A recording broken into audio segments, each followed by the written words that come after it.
What's up, y'all? I am Lady, and today I am here with part one of a reading wrap up. This summer, I took a huge break from BookTube, and I think the last time I did a wrap up video where I actually took the time to sit down and talk was when I wrapped up the month of February. Okay, and then in June, I posted a short video where I just did a slideshow showing what I read in March, April, May, and June. So now I am here in the month of November about to talk about what I read in July and August for this video, and then stay tuned for part two when I discuss September and October. So the first book I want to talk about is The Travelers by Regina Porter.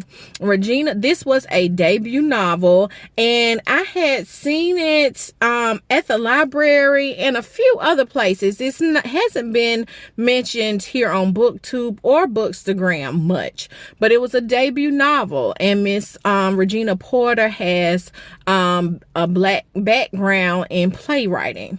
This story takes place over a ride. I would call it historical fiction because it starts around the 1950s and goes all the way to 2008. When I tell y'all, her playwriting experience is definitely shown in this novel because there is over 50 characters, I would say, within this novel. I would recommend this book if you're someone that can read a book without... Some people, I believe, would find it frustrating, all of these characters. However, a lot of these people are connected. And I think if you can not so much focus on the person, but get into each story, then you would really enjoy this book. And this one, it's really good. It's something different that I haven't seen done a lot of, and we're always looking for something different, something new to give a try. So that's why I would recommend this one. Let me not forget to mention, when I say it's a huge list of characters, it's a huge list of characters, and their backgrounds range from all over the place. Black, white, married, single, gay, straight, young, old, and it's really good. So if you come across The Travelers by Regina Porter, you should definitely give it a try. The next book that I want to talk about is Rosewater. Rosewater is book one in the Wormwood trilogy, and it's by Tad Thompson. Okay, it took me forever to read this book because sometimes when I would put it down, I would be in no hurry to pick it back up. It is near future science fiction set in Nigeria, where this mysterious alien biodome has landed, and the main character, Cairo, is a government employee, and he's considered a sensitive, where he can read minds, and he has to find out what's going on because other sensitives like him are turning up, being murdered. So that's the main plot of the story. I think this one was too far on the science fiction spectrum for my taste. I doubt if I will continue reading the series. I do believe that MusicalTati did a review on at least Rosewater, the first book. If she did, I'll link it below. Let's talk about a graphic novel trilogy, the Color Trilogy. And this one is by Kim Dong Hwa. I guess that's how you pronounce HWA, Hwa. He is a Korean comic artist, and this trilogy consists of The Color of Earth, The Color of Water, and The Color of Heaven. These were all released in the U.S. in 2019. No, excuse me, 2009.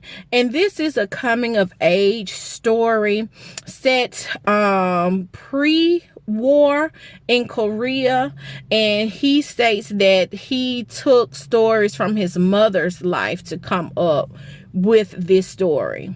First of all, I could not tell that it was a man writing this story. He wrote the voices of the women in this book so well, and it was a pleasure to read. The artwork was a pleasure to just study and go through while reading this graphic novel, for sure.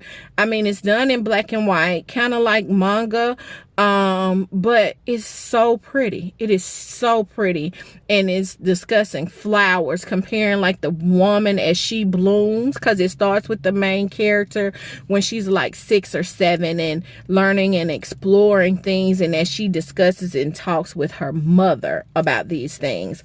So it compares like the different flowers of the different seasons with that of the different seasons and times in a woman's life. And I really enjoyed it. It was recommended to me, and I'm glad I picked it up. So I would definitely recommend it. Next up, let's talk about Queenie. I read Queenie this summer.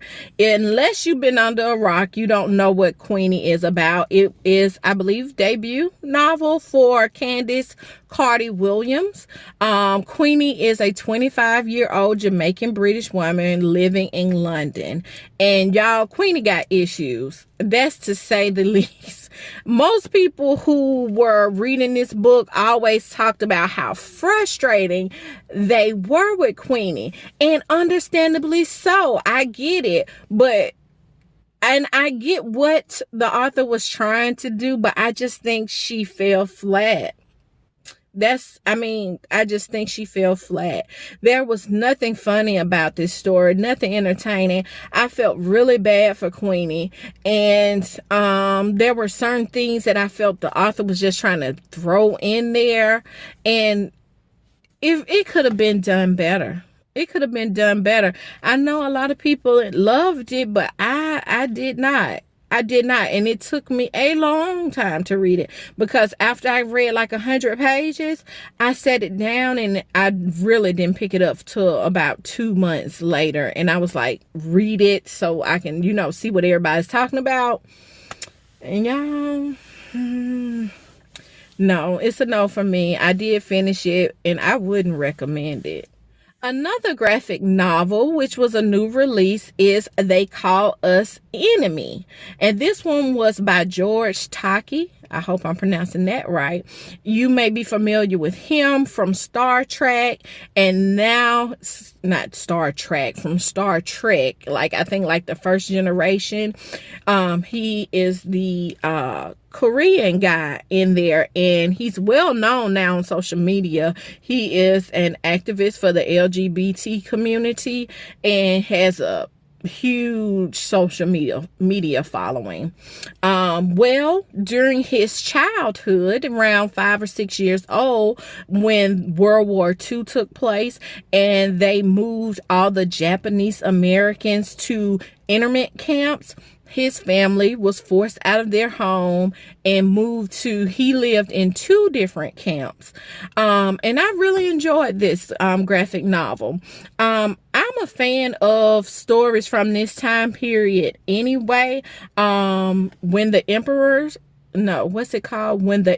Was Divine, and another memoir,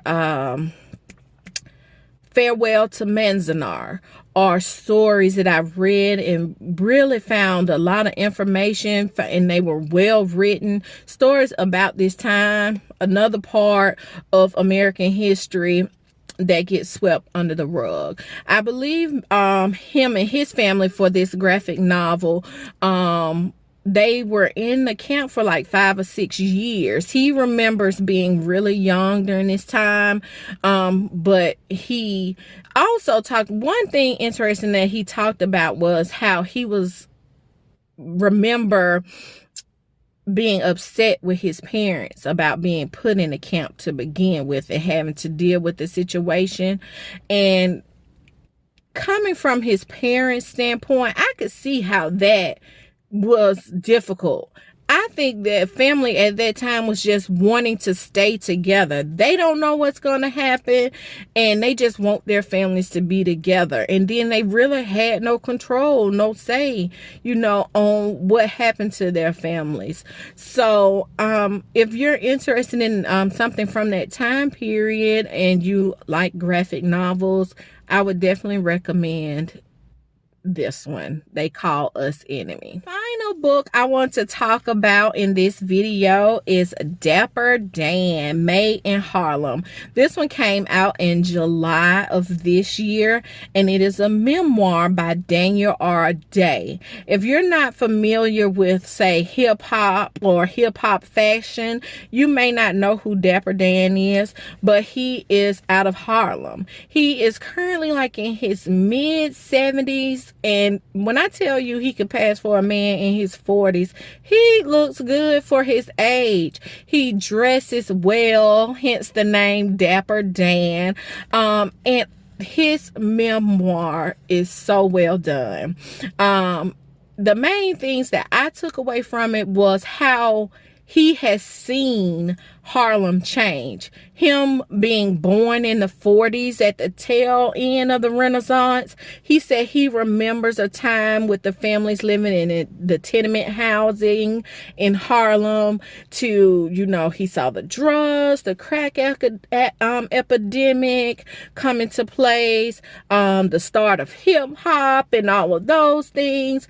And he talks about all the different things he went through, and I highly recommend it. If you're familiar with who could I say?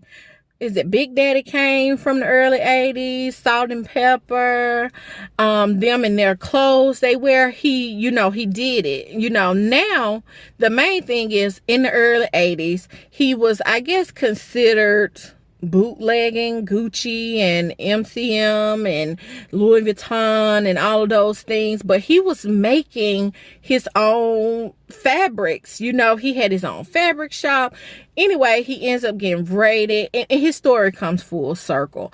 I'll say that it comes full circle, and it is a definite must read. All right, that is it for part 1 of my reading. I hope you all enjoyed this video. Stay tuned for part 2. I'm Lady, and I'll see you all in my next one. Bye.